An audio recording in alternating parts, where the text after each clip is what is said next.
In the meantime, that stimulus that went up for a pretty close vote in the House of Representatives last night. Now, a lot of folks are saying it's dead on arrival in the Senate, but it wasn't all exclusively along party lines. There were more than a dozen Democrats who voted against it, including Oklahoma Democratic Congress woman who was among those to say, no, this is not my cup of tea, Kendra Horn. Congressman, very good to have you. Why were you a no vote on this, Congressman? Good morning. Glad to be here. I was a no vote because we're in the midst of an unprecedented health and economic crisis with COVID-19, and our communities need relief. But in order to get the support and the stimulus where it needs to go, we have to ensure that our packages are timely, targeted, and transparent. Timely relief requires that bills be passed through the House, the Senate, and be signed into law to get the help and support to our families, our communities, our first responders, our businesses, and this didn't have strong bipartisan support. Targeted. We need to be focused on the areas that COVID-19 has impacted. And this bill contained a lot of extraneous provisions. And then finally, on transparency, we got an 1,800-page bill on Tuesday, and we're asked to vote on it on Friday. In order to respond to this unprecedented crisis, we have to be able to have open debate and discussion across the aisle to get to solutions that work for everybody in our communities. And this just didn't meet those bars.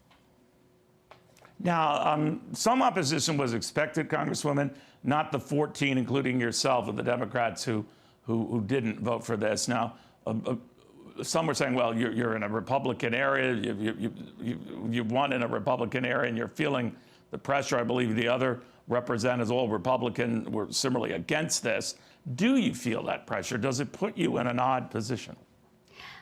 It's not about pressure to me. It's about good governance. It's about making sure that that the people in my community and the businesses, the healthcare workers get the support they need. And in order to do that, we've got to get it across the finish line. We can't be playing partisan games. I don't care which side of the aisle you're on with this pandemic. This is not a time for partisanship. It's a time for us to get to work and get the resources and support to our state and local governments, our cities that are suffering, our businesses that are trying to keep open, and our families, many of whom have lost their job through no fault of their own.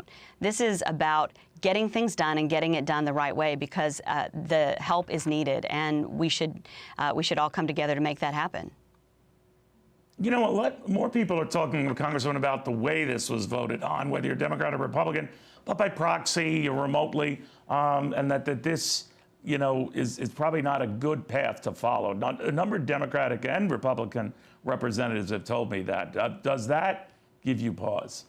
Well, I supported the change to the rules that allowed proxy voting or remote hearings because right now, it is more important than ever that we are able to conduct the full business of the House. And if we have some members that have underlying health conditions and need to participate remotely, I think there are safeguards in place. But I do believe that we have to be fully in session and fully engaged, because the needs of our communities are too great right now. And we have other work to do. I'm on the Armed Services Committee. We have to finish the defense authorization bill. We have to get appropriations done.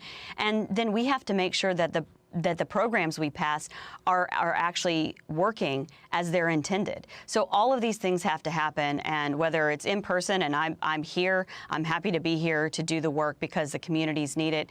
Those safeguards are in place. It's just for the emergency, but we can't stop conducting all of our constitutional responsibilities. Congresswoman Kendra Horn, thank you very much for taking the time. We do appreciate it. Thank you very much.